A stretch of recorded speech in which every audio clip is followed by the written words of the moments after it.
कि हमारा मन भला शांत कैसे होगा। हमारे मन में तो तरह तरह के विचार चल रहे हैं। हम काम कुछ और करना चाहते हैं, लेकिन हमारा मन हमसे कुछ और ही काम करवा लेता है। इससे पहले कि आप अपने मन को शांत करने का प्रयास करें, यह जानना जरूरी है कि मन का व्यवहार शांत होने वाला है ही नहीं। अगर मन शांत होने वाला हो सकता है तो इस दुनिया में सभी के मन शांत हो गए होते और हर कोई अपना जीवन सुखी सुखी बिता रहा होता। फिर ना कोई हंगामा होता और ना ही किसी तरह की कोई तकलीफ। सभी का जीवन खुशी खुशी बीत रहा होता। फिर ना तो आप और ना ही मैं पैसे कमाने के पीछे भाग रहे होते। समस्या तो यह है कि हम ज्यादा से ज्यादा चीजें इकट्ठा करना चाहते हैं, क्योंकि हमें लगता है कि हमारे पास जितनी ज्यादा चीजें होंगी हम उतना ही सुखी रहेंगे। लेकिन वास्तविकता तो यही है कि बाहर की किसी भी चीज में कोई सुख नहीं है और ना ही उनमें कोई दुख है। और यही कारण है कि जब हम किसी चीज के पीछे भाग रहे होते हैं, जब हम कोई चीज पाना चाहते हैं, तो उसे पाकर हमें पल भर के लिए खुशी तो मिलती है, लेकिन बाद में हम उस खुशी का एहसास नहीं कर पाते। वह खुशी दुख में परिवर्तित हो जाती है और इसी प्रकार से हम एक चीज से दूसरी चीज, दूसरी से तीसरी चीज के पीछे लगातार भागते रहते हैं, क्योंकि हमें ऐसा ही लगता है कि यदि हम वह चीज पा लेंगे तो हम सुखी हो जाएंगे। लेकिन वास्तविकता में वही सुख हमारे दुख का कारण बन जाता है, जिस कारण हमारा मन बेचैन रहने लगता है। हम उस चीज को पाने के लिए तरह तरह के उपाय करते हैं, लेकिन उससे हमें फायदा नहीं होता है, जिस कारण हमारा मन और भी बेचैन होने लगता है। और यह बेचैनी धीरे धीरे चिंता का रूप ले लेती है और हमारा मन पूरी तरह से अशांत हो जाता है। हमें कुछ भी अच्छा नहीं लगता। हमें लगता है कि जो कुछ हमने मांगा था उसका उल्टा हो रहा है, सब कुछ हमारे विपरीत जा रहा है। और फिर हम अपने मन को शांत करने के लिए ध्यान करना शुरू करते हैं, क्योंकि एक ध्यान ही वह मार्ग है जो हमें ज्ञान की ओर ले जाता है। वह हमें यह बताता है कि बाहर किसी भी चीज में कोई सुख नहीं है, बुद्ध कहते हैं, और ना ही दुख है। दुख और सुख तो हमारे मन का भ्रम है। यह हमारे मन की एक उपज है, जिसके लालच में हमारा मन हमें यहां वहां भगाता रहता है। जैसे कि महीनों से भूखे एक भिखारी को अगर एक सूखी रोटी भी मिल जाए तो वह उसके लिए सुख है, वह उसके लिए अमृत है। और ठीक उसी के विपरीत यदि किसी धनवान के घर पर 56 प्रकार के भोग भी बन जाए, तब भी वह उसे खाकर तो दुखी ही रहेगा। यह तो उनकी मन स्थिति पर निर्भर करता है।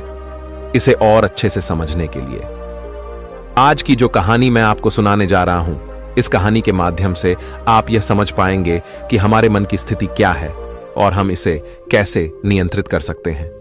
तो चलिए बिना किसी देरी की कहानी शुरू करते हैं। हम जानेंगे बौद्ध कहानी से। एक समय की बात है। एक गांव में एक युवक रहता था जिसका मन बहुत ही अशांत रहता था। वह हमेशा तनाव में रहता।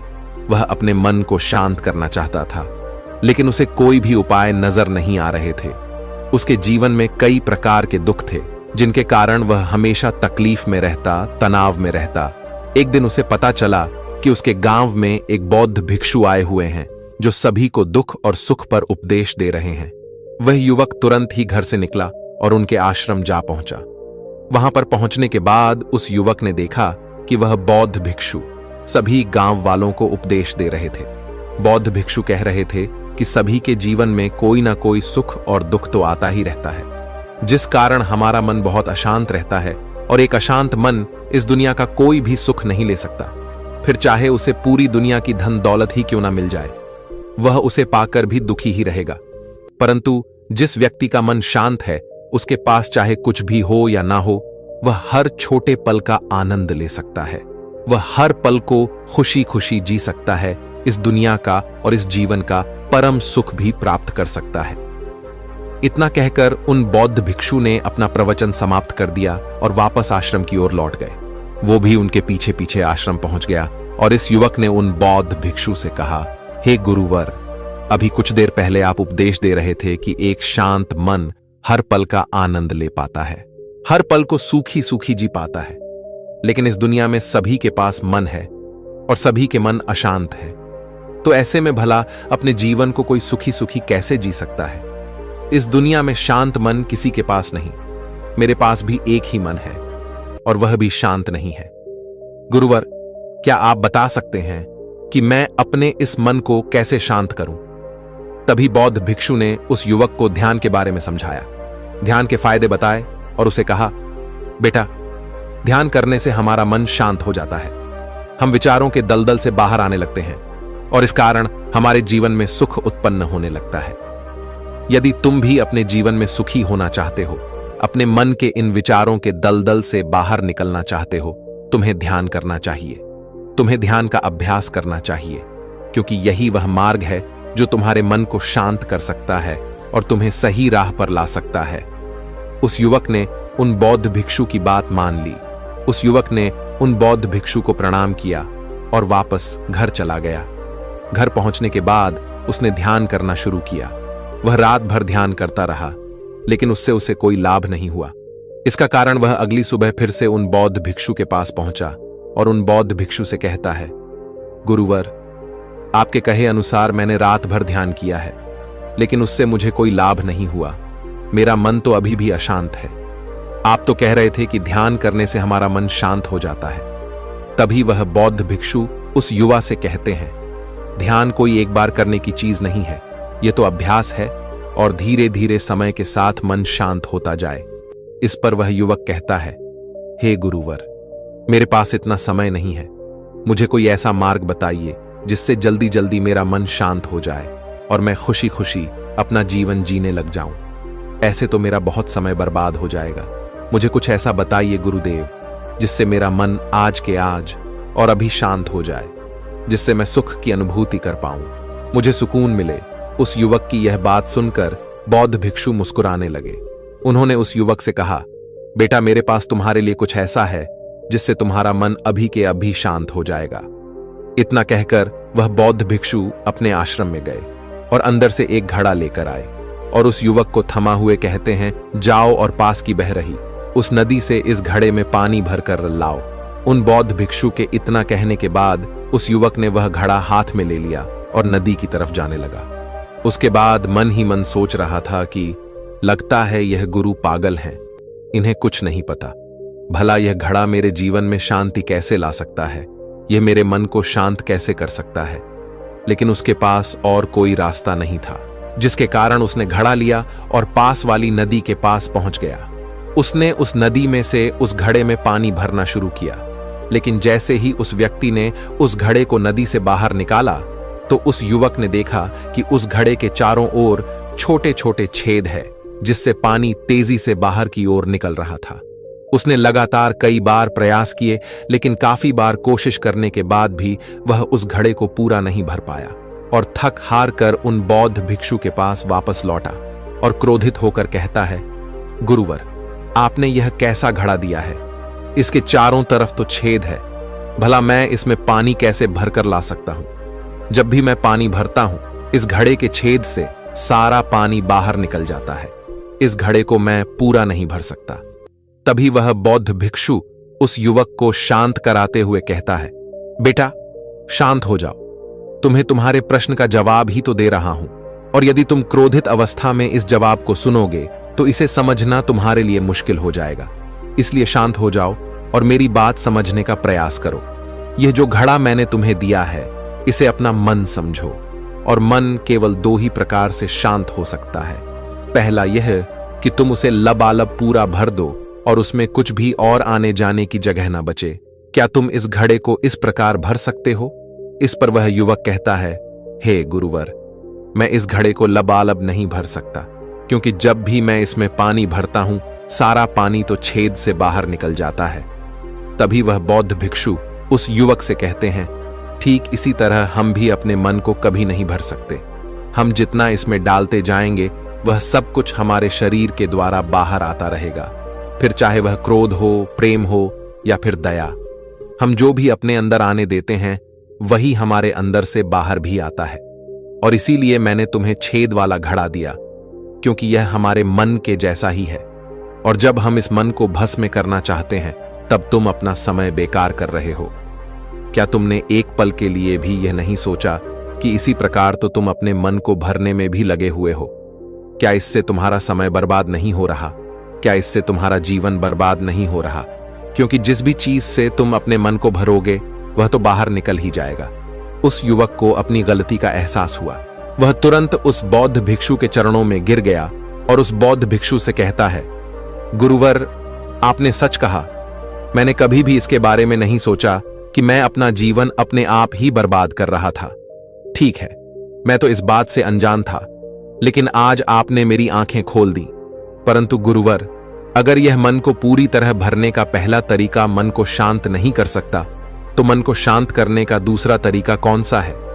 गुरुवर मुस्कुराते हुए उस आदमी से कहते हैं, दूसरा तरीका है कि अपने मन को पूरी तरह खाली कर।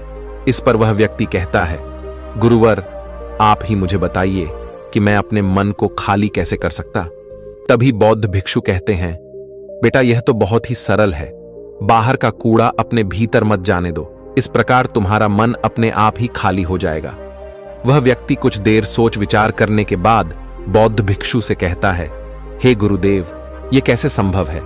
जो भी हम देखते हैं, सुनते हैं, वह हमारे मन में ही तो जाता है, वह हमारे भीतर की ओर ही तो जाता है। फिर मैं उसे कैसे रोक सकता हूं? इस पर बौद्ध भिक्षु मुस्कुराने लगे और उस युवक से कहते हैं, बेटा, मैं तुम्हें यही तो समझाने का प्रयास कर रहा हूं कि मन को केवल ध्यान से ही जीता जा सकता है और एक दिन ध्यान करने से कुछ नहीं होने वाला। हमें इसके लिए समय देना होगा, हमें इसके लिए धैर्य रखना होगा, इसका निरंतर अभ्यास करना होगा। आगे बौद्ध भिक्षु उस युवा से कहते हैं, बेटा, क्या तुम्हें प्यास लगी है? युवक कहता है, हाँ गुरुवर, मुझे बहुत जोरों की प्यास लगी है। इस पर उन बौद्ध भिक्षु ने उस युवक को पानी पिलाया और कहा, ये लो, पानी पी लो, इससे तुम्हारी प्यास बुझ जाएगी। लेकिन मुझे एक बात बताओ, क्या आज पानी पी लेने से फिर तुम्हें कभी प्यास नहीं लगेगी? तुम कभी फिर मुझसे पानी नहीं मांगोगे? इस पर वह युवक कहता है, गुरुवर, आप कैसी बातें कर रहे हैं? पानी तो हमारे जीवन का एक हिस्सा है, इसके बिना तो हम मर जाए, और आप कह रहे हैं कि आज पानी पी लो और उसके बाद में कभी पानी ना पिए। यह भला कैसे संभव है? प्यास तो हमें रोज लगती है और हम रोज पानी पीते हैं, इसके बिना तो हम मर जाएंगे। तभी बौद्ध भिक्षु मुस्कुराते हुए उस युवक से कहते हैं, ठीक इसी प्रकार एक दिन के ध्यान से हमारा मन शांत नहीं हो सकता। उसे भी रोज भूख लगती है और उसे रोज रोज हमें आहार भी देना पड़ता है। उसे भी रोज पानी पीने की जरूरत पड़ती है और ठीक उसी प्रकार हमें हर दिन ध्यान करने की भी जरूरत पड़ती है। और जब हम निरंतर ध्यान करते हैं, इसका अभ्यास ऐसे करते हैं, तो देखते ही देखते हमारे मन की भूख शांत होने लगती है और एक समय पर हमारा मन सारे विचार उत्पन्न करना बंद कर देता है। तब वह बाहर से कुछ भी ग्रहण नहीं कर पाता और जो कोई भी विचार हमारे भीतर है, वह सारे विचार देखते ही देखते समाप्त हो जाते हैं और इसी प्रकार धीरे धीरे हमारा मन शांत होने लगता है। आगे वह बौद्ध भिक्षु उस युवक से कहता है, बेटा, तुम ही तो कह रहे थे कि तुमने रात भर ध्यान किया है, लेकिन उसके बाद भी तुम्हारा मन शांत नहीं हो रहा। बेटा, तुम चाहो तो 1 घंटे के लिए ध्यान कर सकते हो, चाहो तो पूरा दिन भर तुम ध्यान करो, लेकिन इसका लाभ भी तुम्हें उतना ही मिलेगा। मान लो तुम 1 दिन के लिए ध्यान करते हो, तो इससे तुम्हारे मन को भी शांति केवल कुछ समय के लिए ही मिलेगी। यह हो सकता है कि वह 1 घंटे के लिए शांत रहे या फिर केवल कुछ क्षणों के लिए, लेकिन वह शांत अवश्य होगा।